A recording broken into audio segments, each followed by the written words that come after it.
이리 오너라. 이리 온. 사람이 꽉 찼는데 몇 회죠, 염차장님? 38회입니다. 38회입니까? 이리온 스튜디오를 같이 하니까 그냥 맨날 횟수가 헷갈려서 물어보는데, 예, 요새 이리온 스튜디오를 하다 보니까 맨날 종목 얘기하고 막 이러니까 갑자기 이리온이 좀 이렇게 맨날 이러고만 하는 것 같아서 좀 걱정도 돼서 오늘 나온 자료인데 지금 바로 오늘 녹음하는 거예요. 그래서 글로벌 정치지도라고 최강 이코노미스트랑 우리 우혜영 주니어가 데뷔하는 같이 쓴 자료인데, 시작하기 전에 최강 이코노미스트 어땠어요? 우혜영 형은 잘해요? 잘합니다. 네, 나한테 와서 막 뭐라고 하던데. 화물차에서 왜 화면이냐 했더니 졸아버리겠어요. 말했는데. 아니에요. 아니었단 말이지. 알았습니다. 먼저 인사하겠습니다. 윤쌤 인조입니다. 주니어 이코노미스트 오혜영입니다. 예, 이코노미스트 최광혁입니다. 안녕하십니까, 송초입니다. 초기 단계에 있는 비즈니스랑요, 초기 단계에 있는 사람한테 관심이 많습니다. 요즘 뭐 AI 세미나 열심히 돌고 있고요. 오늘은 또 새로운 또 리포트인 것 같아요. 그래서 글로벌 정치지도 정말 기대됩니다. 네, 안녕하세요. 이리온 프로테클러 염승환 차장입니다. 요즘에 저희가 확실히 업로드를 많이 하다 보니까 댓글이 정말 많이들 예전에 비해서 확실히 많이 늘었는데, 댓글들 보면 이제 과거보다는 좀 그 내용에 대한 질문들이 굉장히 많으시더라고요. 근데 얼마 전에 제가 최강영 연구원에게 카톡으로 제가 이제 문의를 한 게 있거든요. 이제 한 분이 유로존 TLTR로 했었잖아요. 네. 그게 어떤 장이 그것 때문에 장 빠졌다고 저번 주에 그 얘기를 많이 하니까. 그래가지고 제가 이제 문의를 드렸더니 아주 친절하게 좀 답변을 잘 달아주셔서 또 고맙다고. 최영이가 친절하게 했다고? 네, 아주 친절하게. 이거 저한테는 되게 거짓 방송이 되고 있는데. 나는 물어봤어요 그거를. 왜냐면 나 유로존 걸 발표를 했길래 야 이거 좀 약간 그렇지 않니? 그랬더니 뭐 그런 걸 신경 써요. 이렇게 했었는데 어때 그거? 사실 유로존 저번 주에 그 정책은 어떻게 했던 간에 유럽이 안 좋은 거 아니에요 지금? 이거를 그러니까 단어를 정확하게 안 보셔가지고 아마 이런 문제가 생기는 것 같아요. 뭐 언론상에서도 그냥 이거는 일종의 양적 완화다 이래버리니까 그런 건데, 사실 QE라는 거는 채권을 발행해가지고 돈을 그냥 중앙은행에서 조폐공사에서 돈을 찍어내버리는 정책이라고 보시면 되거든요. 근데 TLTRO는 정확한 명칭은 장기 초저금리 은행 대출 상품입니다. 그래서 중앙은행에서 위기가 있는 은행에 대해서 저금리 대출 상품을 운영하는 건데, 이 3차 TLTRO를 한다는 얘기는 거의 이탈리아 은행입니다.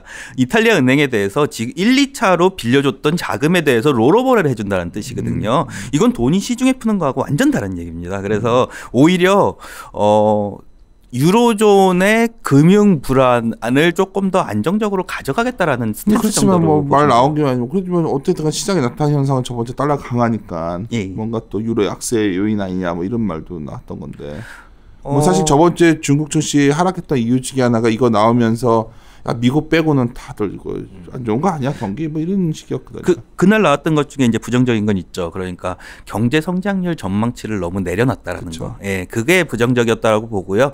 이번 정책 같은 경우에는 마리오 드라기가 약간 말하는 데 있어가지고 원래 언론 플레이를 잘하는 분인데 약간 실수한 거 아닌가라고는 보고 있습니다. 드라기가 잘해요. Whatever it takes 이후에는 잘하는 거 잘 모르겠는데. 그래도 그때는 잘했던 것 같은데. 문제 없이 약간 이어가는 거는 잘하는 사람인데 이번에 너무 심하게 내려. 근데 저는 그런 생각이 들어요. 뭐 최하영이랑 워낙 오랫동안 같이 했기 때문에, 아니 미국 중앙은행은 굉장히 시장을 잘 컨트롤 해왔는데 유럽은 뭔가 계속 늦잖아요. 저번 작년에 어떻게 해왔던 간에 좀 타이밍을 놓치는 느낌 계속. 그런 느낌이 난 이번에도 약간 그런 느낌을 시장에서 받았던 것 같은데.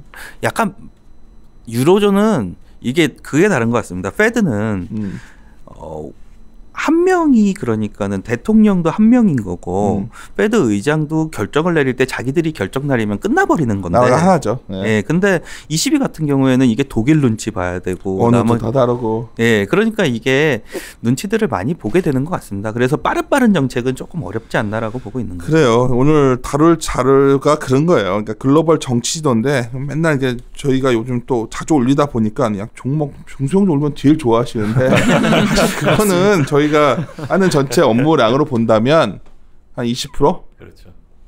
어쩌면 절반 정도가 이제 매크로 부분인데, 매크로도 저희가 보는 거랑 다른 것 같아요. 제가 이제 이쪽 분들을 세계를 약간 접하면 돼서 저한테 들어오면 막 내가 오늘 오르는 거 맞췄고 내일 빠진 거 맞췄고 막 인과관계 딱 사건 나고 나면 시황 분석, 이렇게 말해서 어제는 뭐 때문에 빠졌고 뭐 때문에 올랐고. 어제죠. 그건 어제. 그러니까 어제까지 설명하면 참 쉽거든요. 네. 우리가 지금 계속 우리가 어디 가가지고 맨날 어제까지 이런 일이 있었어요. 이래서 올랐어요. 빠졌어요. 하면은 상대 안 해주거든요. 그러니까 지금 뭐가 중요하고 그에 대한 고민을 매크로로 하셔야. 근데 뭐 이걸 얼마나 전할 수 있을지 모르겠지만 저희가 기존 과정에서 매크로가 거의 그런 내용이에요. 물론 시장 방향성도 얘기하지만 뭐 그런 고민들. 근데 이제 오늘 이 같은 내용가 이제 그런 거의 고민의 연장선상이죠. 이제 두 부로 나눠지는 첫 번째 부에 미국과 유로적인 정책 방향성, 예. 정치 지형도를 알아야지 이해하니까.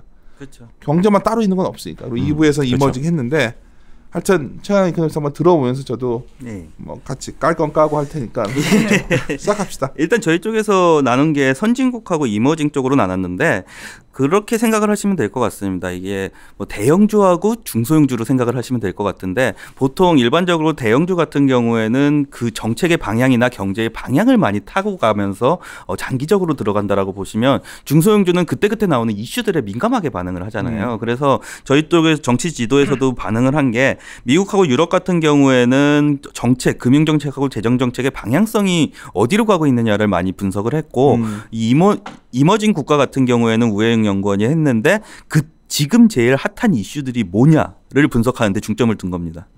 그래서 보시면 될 것 같고 뭐 사실 5페이지 차트 자료로 얘기해요. 5페이지 하면 돼. 5페이지에 보시는 것처럼 그림 1은 글로벌 경제정책 불확실성이라는 건 레깅이 돼가지고 1월까지밖에 업데이트가 안 됐거든요. 그래서 미국하고 유럽 국가별 경제 불확실성 지수를 보시면 2월까지 업데이트가 돼 있는데 이게 명확하게 미국이 좋고 유럽이 나쁜 이유인 것 같습니다. 미국은 경제 불확실성이 확 빠졌고요.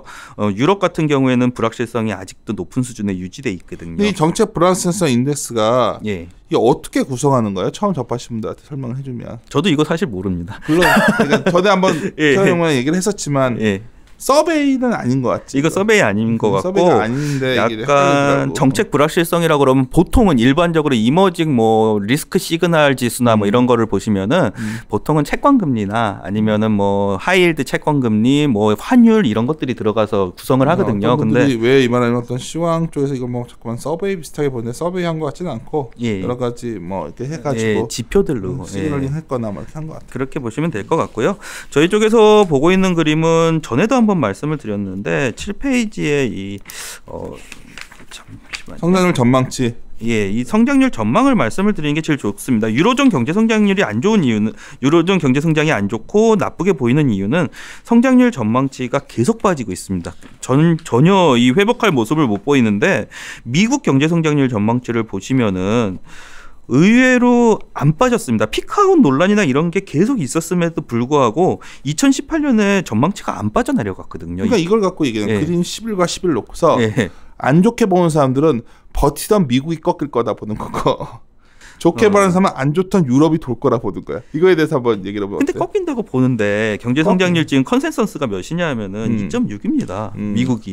미국이 2.6이면은 지금 얘기하고 있는 성장률하고 비슷하거든요. 나쁘게 보는 거하고. 근데 2020년은 확 내려오잖아요. 2020년은 내려간다라고 얘기하지만 네. 이런 겁니다. 지금 뭐 굉장히 좋게 보는 입장이지만 백악관에서 지난주에 예산안 발표를 했어요. 2020년 예산을 발표했어요. 보통 미국은 3월에 전년 3월에 발표를 하거든요. 올해가 3.2%, 내년이 3.1%, 내후년이 3.0%입니다. 너무 오버다 그거. 그러니까 제가 말씀드리는 거는 그렇게 꺾였을 때 그럼 만약에 2.6, 2.5, 2.4로 꺾이면 그게 피크아웃 치고 꺾이는 거냐 하는 거죠. 그러니까 저희가 주장하는 거는 금위기 이후에 예. 경제가 정상으로 못 오니까 예. 계속 연준이나 금융 저희 정책 방향성에 따라서 주가는 부침을 하는 거지. 예.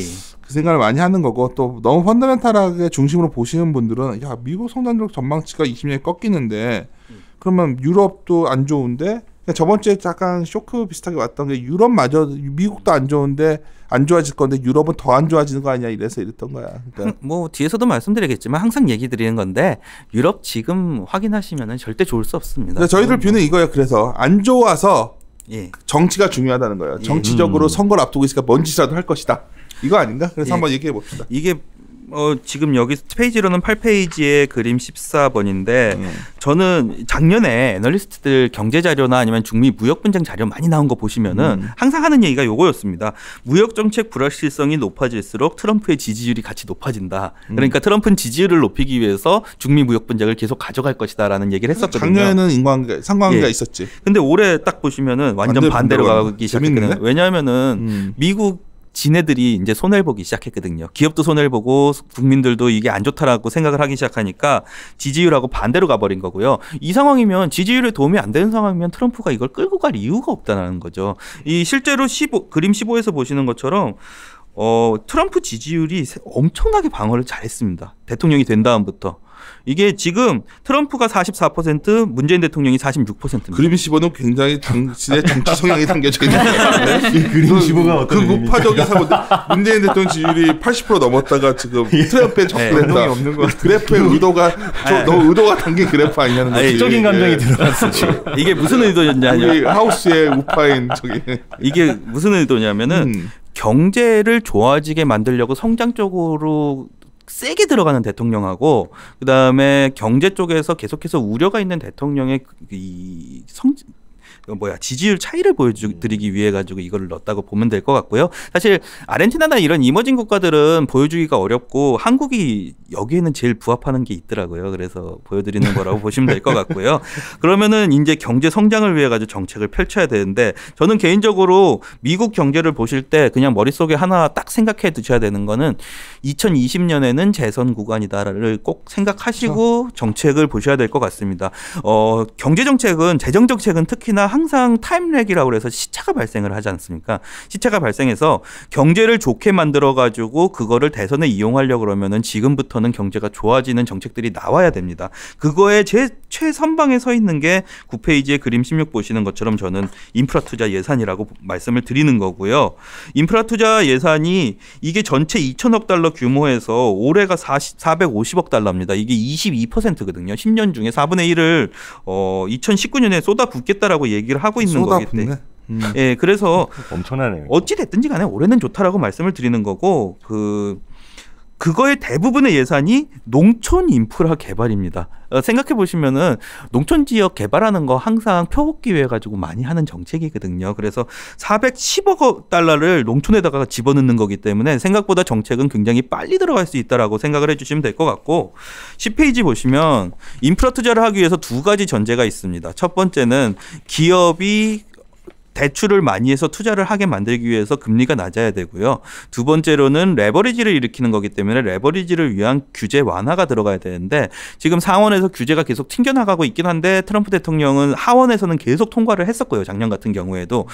그다음에 올해 같은 경우에는 지금 재밌는 얘기 나온 게 파월 의장이 얘기했던 거. 경제 상황을 지원하기 위해서 통화 정책을 빠르고 유연하게 나가겠다라고 얘기를 했는데 이게 제가 보기에는 2015년 말에 옐런 의장이 얘기했던 거랑 완전히 동일한 얘기입니다. 고학경제? 예, 고학경제. 2016년 10월에 고학경제 얘기를 하긴 했는데 이 그림 20에서 보시는 고학경제 잠깐 설명해줘요. 그러니까 그때 아마 인플레 목표치가 왔는데 예, 인플레 목표치가 왔다고 해도 수요를 진작시키기 위해서는 금리를 계속해서 그 낮은 금리를 유지할 수 있다라는 게 고학경제의 뜻이고요. 그러니까 경제에 낮은 금리를 가지고 압력을 계속 가하겠다라는 뜻이 고학경제입니다. 내가 사실 한번 전에 원래 교육 프로그램 뭐 한다 그래서 연준 한번 하려고 시놉시스를 좀 만들었는데 이런 거지. 우리가 자꾸만 연준이 옛날부터 좀 필요한 동일한 정책을 온 줄 무슨 그 거시경제학책 보면 전혀 아니거든요. 연준은 계속 진화해 와요. 옛날에는 연준에서 아무것도 안 가르쳐줬거든. 그린스폰 때는. 그래서 패드 와처라고 그래가지고 그리고 그린스폰이 왜 유명했냐 말을 모호하게 해가지고 자기 말을 읽어내라 뭐 이런 거였잖아요. 근데 포워드 가이던스도 나오고 뭐 계속 바뀐 거죠. 고학경제도 사실 굉장히 그 당시에 히트쳤던 단어거든요. 예, 맞습니다. 왜냐면 연준이 생각이 그렇죠. 완전히 달랐던 거니까. 고학경제를 딱 보실 때 이건 뭐 나중에 들어가겠지만 그림 19번에 보시는 것처럼 당시에 했던 개념이 뭐냐면은 자연금리 수준 이하의 기준금리가 있더라도 상관이 없다라는 거였거든요. 근데 지금은 기준금리를 조금 올려놔가지고 자연금리보다 확연히 높습니다. 여기서부터는 정책을 어떻게 펼쳐도 사실 욕을 먹을 만한 상황은 이론적으로 욕을 먹을 상황은 아니다라고 말씀을 드리는 거고. 옛날처럼 금리 뭐 이렇게 되면은 금리가 높은 거지. 그렇죠. 그리고 옆에 그림 20 보시는 것처럼 이게 2015년 12월 점도표인데 이때 예상치가 16년 예상치가 1.3에서 1.5 사이였습니다. 점도표가. 그러면은 금리 인상이 한 3차례에서 4차례 예상을 하는 건데 이게 굉장히 2018년 말하고 비슷한 그림인 것 같아가지고 말씀을 드리는 겁니다. 2018년 말에도 금리 3차례에서 4차례 인상할 것 같다라고 했다가 안 할 수도 있다라고 얘기 나오기 시작했거든요. 그래서 2016년에도 동일한 그림이 나왔었고요. 저는 이 그림 때문에 금융 정책에 대해서는 지금은 이제 우려를 하실 필요가 없다라고 말씀을 드리고 있는 상황입니다. 11페이지 이건 페이지 필요 없고요. 하나만 더 말씀드리면 미국에 대해서 대선 때 트럼프가 지난주인지 요번 주인지 모르겠는데 되게 특이한 얘기를 했던 게 트위터에 1년 후에 북한에 대해서 말씀드리겠다라는 그런 걸 얘기했어요. 말을 달았거든요. 그래서 언론상에서 도대체 1년 후가 뭐냐라는 얘기들이 많았는데 이것도 동일선상에서 보시면 될 것 같습니다. 내년에 대선이 있는데 2019년 3월에 북미 관계를 개선하는 거하고 2020년 3월에 북미 관계를 개선하는 거. 이코노미스가 너무 음모적이지 않냐? 그것도 그리고 언론에서 어디 그 찌라시 통신에서 하는 얘기지 여기서 그 얘기를 한단 말이야. 선거 때문에. 아니요, 오케이. 맞습니다. 이거는 북한을 계속 봐온 제 입장에서는 우파 알았어요.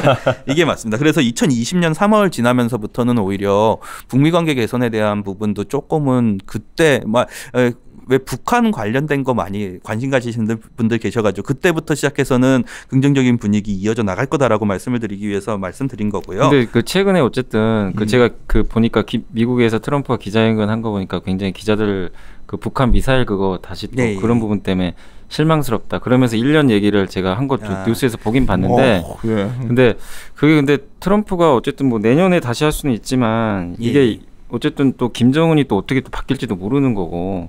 근데 낙관적으로 봐야 되는 건가요? 우리가 트럼프와 시진핑과 김정은을 딱 놓고 봤을 때 시진핑과 김정은은 오랫동안 집권할 수가 있는 사람이고 트럼프 인기가 있다는 거지. 인기가 있어서. 이 불확실성이 나는 항상 불안했는데 최근에 이코노미스트 말대로 나도 트럼프도 재선이 돼야 뭔가 더 세게 갈 수 있는 상황이 아닐까 생각은 들어요. 일단은 그걸 확인하고 싶으시면은 다음 달에 한번 이제 북한 내각 구성이 어떻게 되는지를 한번 확인해 보시면은 예산이 어느 쪽으로 편성이 되는지 그거는 사실은 뭐 제가 분석하는 것보다 TV만 보셔도 그거 해주시는 분들 많잖아요. 그거 한번 확인하시고 넘어가시면 될 것 같고요. 저는 항상 작년에도 그렇고 2014년에도 그렇고 북한에 관련해서 말씀드릴 때 북한 내부에 뭔가를 투자하는 뭐 이런 산업보다 경제적인 것보다는 북한과의 경협을 위해서 남한 내부에 투자가 들어가야 될 게 뭔지 먼저 보시는 게 나을 것 같다라고 말씀을 드리고 있습니다. 그래서 저는 오히려 굉장히 놀라운 게 아까 지지율인데 나는 최근 이코노미스트가 왜 그 말을 해주자는 게 트럼프 지지율이 의외로 단단해요. 40%대예요. 우리 언론 보면 트럼프가 미국에서 다 버림받고 막 이런 줄 알고 있는데 내가 봤을 때는 상당히 높은 지지율을 견고한 지지율을 유지하고 있는데 이거는 굉장히 플레이를 잘하는 거예요. 이 사람이 지금 보니까.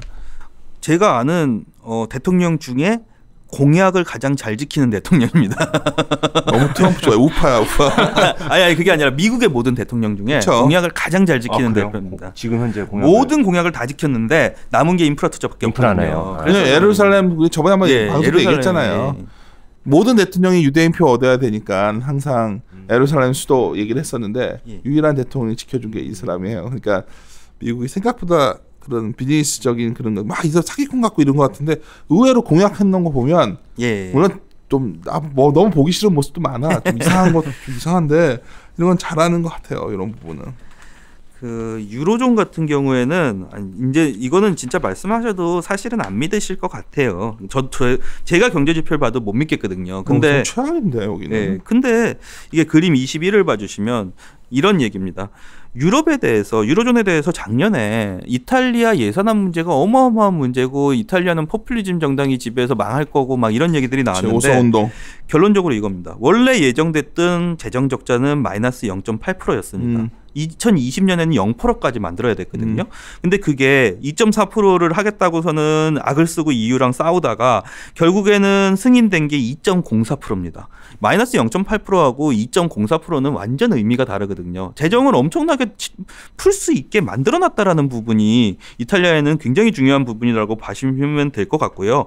포퓰리즘 정당이라 그러지만 이 표 2에 보시는 것처럼 결국에는 주요 세입 정책이나 이런 거에서 소비세하고 부가가치세 인상을 해제시켜 준 겁니다. 소비세 부가가치세를 낮춰주고요. 그다음에 납세 부담률을 완화시켜주고 지출에 있어서는 청년 노동시장 진입을 확대시키기 위해 가지고 조기퇴직을 조금 늘리는 거. 그다음에 기본적인 소득을 올려주는 거. 이런 정책들이 나온 건데 그러니까 이게 지금 제가 오성운동 예. 기억들이 잘 안 나서 그러는데 오성운동 그때 집권했을 때 정말 이건 완전히 좌파 뭐 예. 엄청난 포퓰리즘 정당이다 막 난리 났었는데 실제 정책하는 걸 보면 아니, 뭐지? 저는 감세하고 감세하고 아니 그러니까 이게 뭐 걔네 사람들이 얘기하는 유로존에서 얘기하는 뭐 기업을 엄청나게 올리고 이런 건 아니지만은 결국에는 감세는 트럼프도 해가지고 효과 톡톡히 봤던 정책들인데 그런 것 좀 해주면 감세 좀 뭐 하지 좀 좋겠어요 지금 너무 그런 정책이라고 말씀을 드리는 거고요. 뭐 프랑스하고 독일은 간단하게만 말씀드려도 될 것 같아요. 14페이지의 그림 25인데 프랑스 재정 지출 증가합니다. 증가하는 부분인데 증가하는 거에 대해서 이런 겁니다. 되게 재미있는 정책이 뭐냐면 가구의 80%에 대해서 주택세를 삭감시켰습니다. 주택세를 삭감시켜가지고 자산 가격 올리라는 얘기 한마디로 그냥 끝나버리는 거고요. 얘네들은 그러니까 이것 때문에 결국은 더 네. 그 어떤 프랑스의 그런 소위 노란 조끼 운동 나 예. 그런 거 아니야? 그러니까 너무나 부자들 위한 정책으로 간다. 노란 조끼 운동이 사실 노란 조끼 운동도 약간은 이게 그 이기주의, 님비 비슷한 그런 게 나오는 게 뭐냐면은 이 에너지세 인상하고 그 다음에 디젤 사용자에 대해서 그 유류세나 폐지 그게 걸려 있는 거거든요. 그래서 뭐 운송 노동단을 이렇게 네. 시작을 했는데 밑에 깔린 건 제 말은 뭐냐면 프랑스가 굉장히 빈부격차 심한데. 예. 어떤 부자들을 위한 어떤 어쩌면 그 정책들이 사라지지 않는다 하면서 세금 얘기를 하더라고. 거기서도 촉발시킨 거는 어떤 유류세 인상 이런 건데 예. 그건 아니야? 그렇다고 얘기는 할 수 있지만은 우리한테도 좋은 정책을 내놓으라는 얘기였고 그 사람들한테 좋은 정책을 이 합의를 하니까 바로 저 토요일마다 정기 집회로 바꾸던데요. 저 프랑스 갔다 왔잖아요. 그랬더니 한번 갔다 온 거 예. 맨날 프랑스 갔다 왔다. 언제 갔다 오신 아니 거예요? 그 갔다가 물어봤더니 가서 노란 셔츠 프랑스어로 물어봤어요? 뭐로 물어봤어요? 프랑스 유학하는 사람한테 물어봤습니다. 그래. 노란 조끼한테 어디 갔냐고 물어봤더니 그 중앙역에서 매주 토요일 날 한다고 그러더라고요. 그래서 아니, 우리가 최강 영원이랑 세미나를 같이 다니잖아요. 가면 항상 최강 영원이 제가 유럽을 그래서 갔다 와봤는데 날씨랑 보려고 내가 그래서 놀러 갔다 와놓고서 왜 옛날 일처럼 아니 다른 사람들 그 자료 쓸 때 중국 같은데 한 사흘 갔다 오고 탐방기 쓰잖아요. 저는 열흘이나 갔다 왔는데 한 열흘 갔다 왔어. 열흘 갔다 왔죠. 제가 더 많이 봤죠. 7일이나. 알았어. 독일은 진짜 나쁜 사람들인 것 같아요. 저는 독일 보기에는 진짜 나쁜 사람들인 것 같고요. 맨날 다른 나라 이제 예산 안 좋다고서는 하지 말라 그러면서 자기들은 흑자가 나니까 그거 다 재정 지출로 쏟아붓고 있거든요. 제가 최강 인턴 워낙 오늘 둘이서 얘기하는 게 맨날 우리 매크로 쪽 오래 얘기를 했으니까 난 독일의 메르켈이 물러나면 예. 오히려 독일이 어떤 분다스방크 위주의 어떤 그런 굉장히 인플레에 대한 공포에 벗어나야 유럽이 재정을 예. 제대로 쓸 것 같다는 생각. 그렇게 보고 있고 인제는 영향력이 조금씩 작아지고 있는 게 확실히 아니냐라고 메르켈이 보고 약해지는 있습니다. 것 같아요. 예. 프랑스도 약해졌다라는 얘기까지 나오거든요. 메르켈하고 같이. 그래서 인제는 확연히 영향력은 줄어드는 거 아닌가라고 보고 있고 결국엔 제가 이 세 나라 예산안을 말씀드린 이유가 뭐냐면은 얘네들이 1, 2, 3등이에요. 유로존에서 그렇죠. 경제로. 얘네들 전부 다 재정 확대 정책이다라고 말씀을 드리는 겁니다. 이탈리아가 굉장히 큰 나라예요. 많은 예. 분들이 이탈리아가 조그만 줄 아는데 유럽 내 차지하는 비중으로 친다면 예, 3등입니다.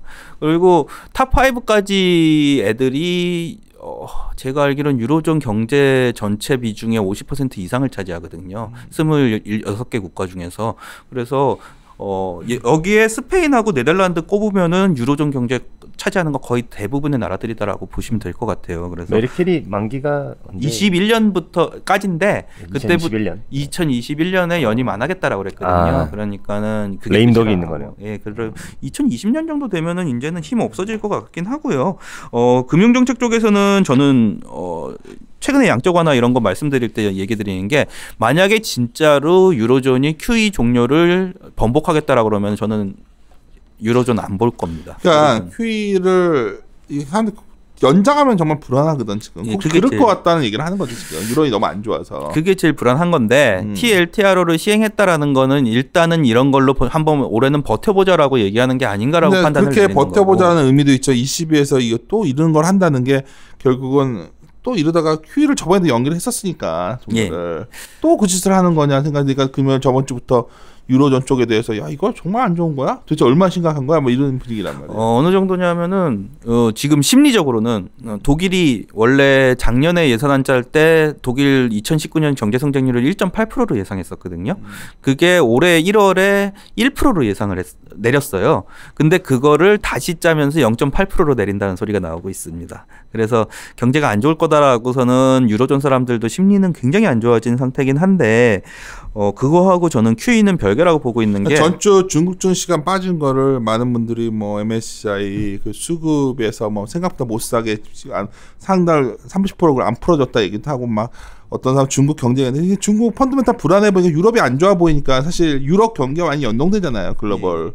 그렇죠. 이게 안 좋아 보니까 저번 주 연쇄 반응이 왔던 거로 난 판단이 돼요. 저는 저번 주 빠질 때 누구랑 저녁 식사 때 뭐 그렇게 복잡한 생각보다 유럽이 너무 급여율이 깨지는 모습 나오니까 예. 야, 중국도 불안했거든. 그게 제일 컸다 봐요. 근데 그래서 그랬을 때 뭘 넌 윤조랑 뭐 너희들 하우스에는 뭐 보냐면 결국 또 QE 연장하는 거야?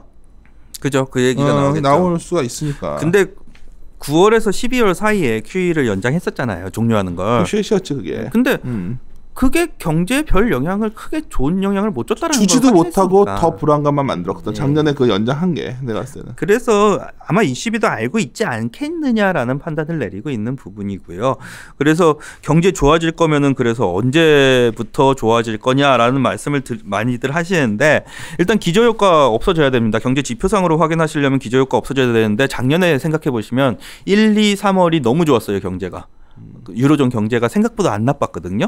그러면은 그거를 기저효과로 반환해서 판단을 하시면 올해 1, 2, 3월 지표는 안 좋을 겁니다. 기고가 있네요. 예. 그러면은 그거하고 비교했을 때면은 5월 하반기부터 지표를 좀 보셔야 된다라고 말씀을 드리는 거고 공교롭게도 5월 하반기에 있는 경제 이슈가 5월 23일에서 29일 사이에 유럽의회 선거가 예정돼 있습니다. 유럽의회에서 하는 일이 근데 무슨 정치 글로벌 정치 지도를 얘기하자고 이제서야 정치가 처음 나오니까 자료의 의도가 뭐였던 거야.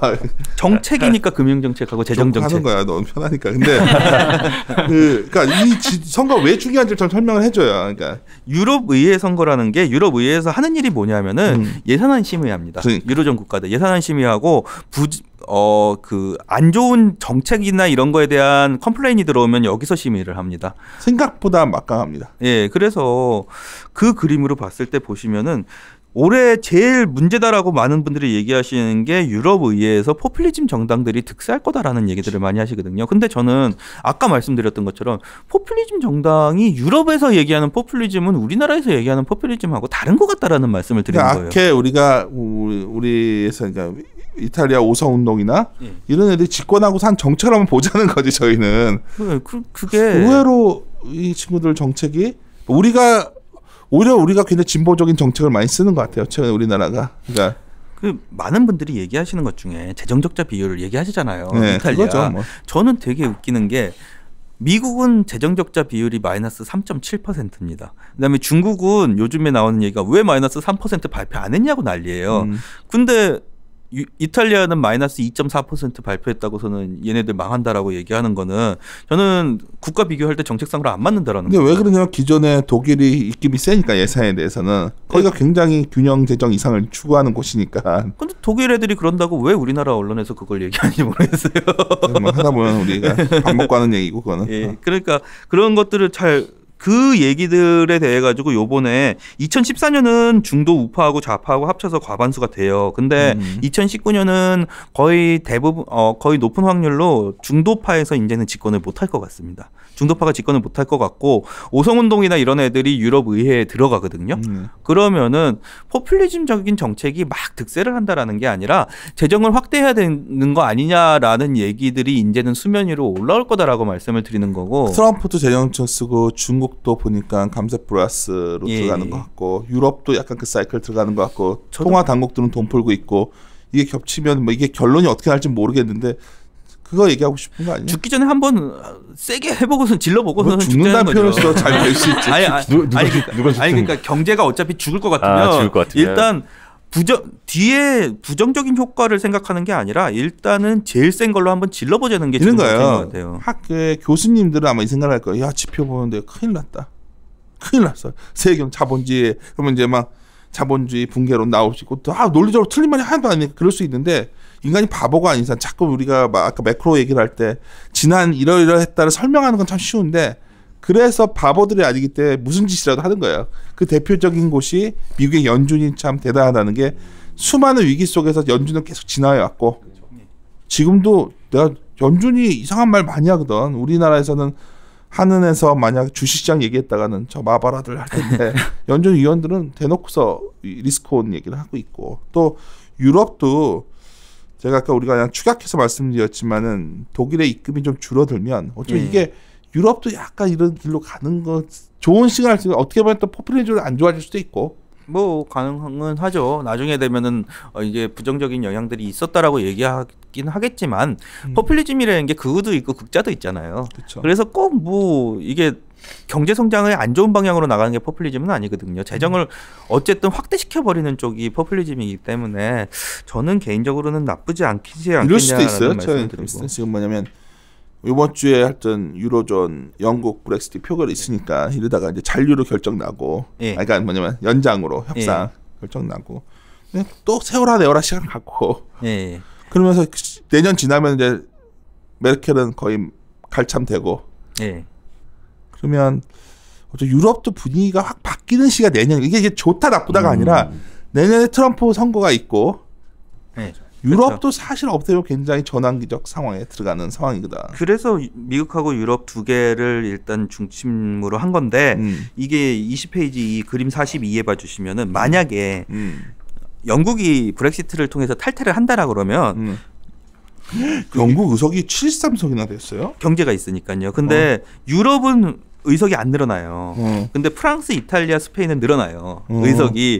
그러면 차지하는 비중이 높아지는 거예요. 그래서 영국은 사실은 이렇게 재정 적자 확대나 이런 거를 안 좋아하는 나라였으니까 그게 74석이 빠져버리고 그게 나머지 국가한테 분배가 돼버리는 거라서 독일의 영향력이 더 작아질 수 있다라고 말씀을 드리는 거고. 우리가 오늘 말하고 싶은 게 지금. 그다음에 두 번째로는 만약에 영국이 안 나간다라고 했을 때는 이게 재밌는 얘기가 뭐냐면은 요번 주에 보셔야 되는 게 12일에 영국 브렉시트 관련된 법안이 투표가 됩니다. 그다음에 13일에 12일 그거는 부결돼. 그 의견 힘이 없어. 저 영국 여자 총리분 이름이 갑자기 생각나. 메이요.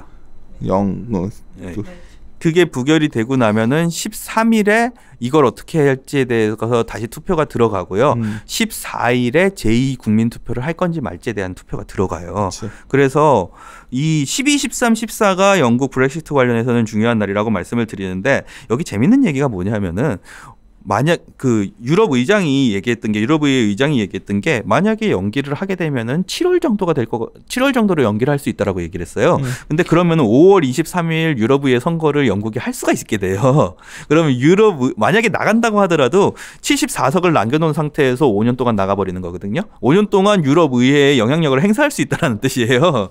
그래서 나갈 거면 7월에 나가지 왜 지금이라는 얘기가 나오는 거고요. 그다음에 두 번째로는 7월에 나갈 것 같으면은 메르켈 힘 다 빠진 2020년 말에 협상해버리면은 영국이 훨씬 좋게 나갈 수 있다. 3개월 연장은 아닐 것 같고 더 길어질 것 같아요. 그래서 연장을 길게 해가지고 회의를 하면서 결국은 이게 쉽지 않은 문제예요. 우리가 이제 시작할 때는 굉장히 그냥 투표를 해버렸는데 막상 시작하고 나니까 전혀 엉뚱한 거에서 문제된 거거든. 하드보드 이슈라는 게 결국은 너무나 정말 심플한 이슈거든. 그게 국정도 없다고 하더라고. 거기 원래 지금. 없어요. 다 국정 만들어야 되고 이제 막 그 탈세되고 막 하니까.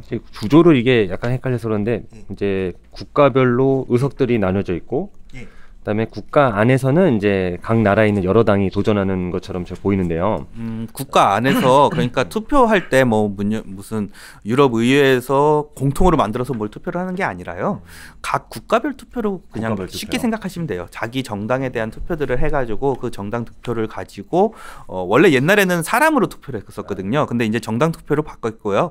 그냥 비례로 해가지고 올린다라고 보시면. 그러면 지금 뭐 유럽의 지지율 같은 거를 저희가 뭐 측정할 수가 있나요? 그러니까 지지율이 떨어지니까 뭔가 바꿀 거다 이렇게. 유럽의 지지율이라기보다는 각 나라별 정당 지지율을 정당 보시면 될 것 같겠죠. 근데 이렇게 예상치가 2019년 예상치에 오성운동이 3.6% 들어갈 것 같다라고 예상이 되는 건 이탈리아 안에서 오성운동의 지지율이 아직은 높은 수준이다. 그 정도로 거네요. 봐주시면 될 것 같습니다. 알겠습니다. 그리고 이제 저도 질문이 있는데 아까 이제 오늘 이제 최강의 연구원 이거 한다고 해가지고 한 분이 작년에 이론을 들으셨나 봐요. 그래서 궁금한 좀 물어달라고 그러셔가지고 아까도 이제 여기 얘기 나왔는데 그 유로존이 어쨌든 이게 통화 정책을 뭐 이렇게 다시 확장적으로 가는 거는 좀 안 좋다고 좀 말씀하신 것 같은데 거기에 관련해 가지고 이게 어쨌든 유로존이 좀 안 좋은 건 사실인데 이게 만약에 금리를 올리면 물론 달러 쪽에서는 국내 증시에 긍정적일 수 있지만 유로존이 어쨌든 살아나려면 이게 안 좋은 상황에서 금리 올리는 것보다는 효과는 당장 없다 하더라도 그 예전에 미국이나 중국처럼 돈 더 풀어야 되는 거 아니냐. 그렇게 해서라도 살리고 나서 그 다음에 뭐 금리를 올리든 그건 나중 문제 아니냐 이런 좀 얘기를 해주셨는데 금리 얘기는 게 아닌데. 그게 맞는 건지 아닙니다. 이분은 그러니까 그게 궁금하신 것 같아요. 어쨌든 유로존 경기부터 살려야 되는 거 아니냐. 더 풀어서 그러니까 거기에 대해 좀 작년에 하도 많이 틀려가지고 작년 얘기 별로 안 좋아하는데 작년 얘기하는데 갑자기 얼굴이 경직됐어 지금. 뭐 어쨌든 간에 이런 식으로 생각을 해주시면 될 것 같습니다. 일단 금리를 올린다라는 게 긴축은 아닙니다. QE를 종료시킨다라는 거가 긴축 스탠스라고 말씀을 드리는 거고요. 마리오 드라기가 얘기했던 것처럼 올해 상반기에는 기준금리 안 올리겠다라고 얘기를 했거든요. 그 정도로 진화를 해주는 거고 기준금리를 올려야지 경제가 좋아진다라고 말씀을 드리는 게 아니라 QE라는 돈을 푸는 정책을 가지고만은 유럽에서는 그렇게 경제적인 효과를 보기가 어려웠다라고 말씀을 드리는 부분이고요. 두 번째로는 유럽은 금융업종이 굉장히 많습니다. 그 미국이나 한국이나 이런 제조업이 뛰어나거나 아니면 IT가 뛰어나거나 이런 나라가 아니거든요. 금융업종이 30%가 넘어가는 나라는 사실은 돈을 푸는 것보다는 수익성을 유지해 주려면은 긴축 쪽이 오히려 낫다라고 말씀을 드리는 부분이거든요. 전에도 한번 말씀드렸지만 이런 겁니다. 돈을 푸는 이유는 신용에 대해서 신용의 위험도를 낮춰주는 작업입니다. 성장을 만들어내는 작업이 아닙니다. 그렇기 때문에 돈을 풀었다는 거는 서브프라임 모기지 사태에서 이거 은행들 망할 것 같은데 라는 생각을 돈이 이렇게 있는데 왜 망해? 라고 생각하게 바꿔줬다라는 부분으로 생각하시면 될 것 같고요. 긴축으로 돌아가서 금리를 상승시키거나 아니면 이런 얘기는 지금부터 금리를 올릴 수 있는 가능성이 생긴다면은 지금 빌리는 게 제일 싸겠네라고 생각을 만들어주는 게 저는 중요하다라고 보고 있는 거고 그렇기 때문에 재정을 확대시키면서 레버리지를 늘릴 수 있는 방법을 만들어줘야 되는 게 중요한 정책이라고 보고 있어요. 단순하게 뭐 이제 돈을 많이 풀었었으니까 금융 정상화를 위해 가지고 금리 인상이다 이 얘기는 아닙니다. 예. 오케이. 좀 헷갈리는 건 그러면 유로존의 금리 방향성은 좀 길게 보면 어떻게 보시는 거죠? 올해는 물 건너갈 수도 있다라고 보는 거고요.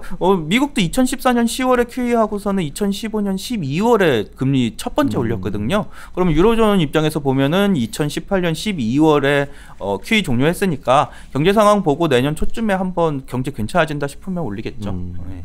오케이. 일부 쉬었다가 시간이 많이 돼서 네. 걱정이네. 약속 드리는데. 취소했어요. 그래요. 그러면 마무리 짓고 잠시 쉬었다가 2부 시작할게요.